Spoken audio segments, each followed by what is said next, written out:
السلام علیکم ورحمۃ اللہ وبرکاتہ۔ بسم اللہ الرحمن الرحیم۔ غم پریشانی کا خاتمہ کرنے والی مسنون دعا۔ صحیح بخاری حدیث نمبر 2893۔ غم پریشانی کے وقت یہ نبوی دعا پڑھیں۔ اللہم انی اعوذ بک من الہم والحزن والعجز والکسل والبخل والجبن وضلع الدین وغلبۃ الرجال۔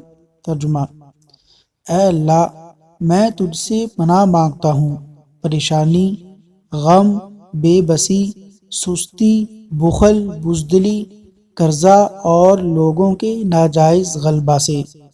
اللہ تبارک و تعالیٰ سے دعا ہے کہ اللہ تعالیٰ ہماری تمام پریشانیوں، مصیبتوں اور تمام آفات سے ہمیں محفوظ رکھے۔ آمین یا رب العالمین۔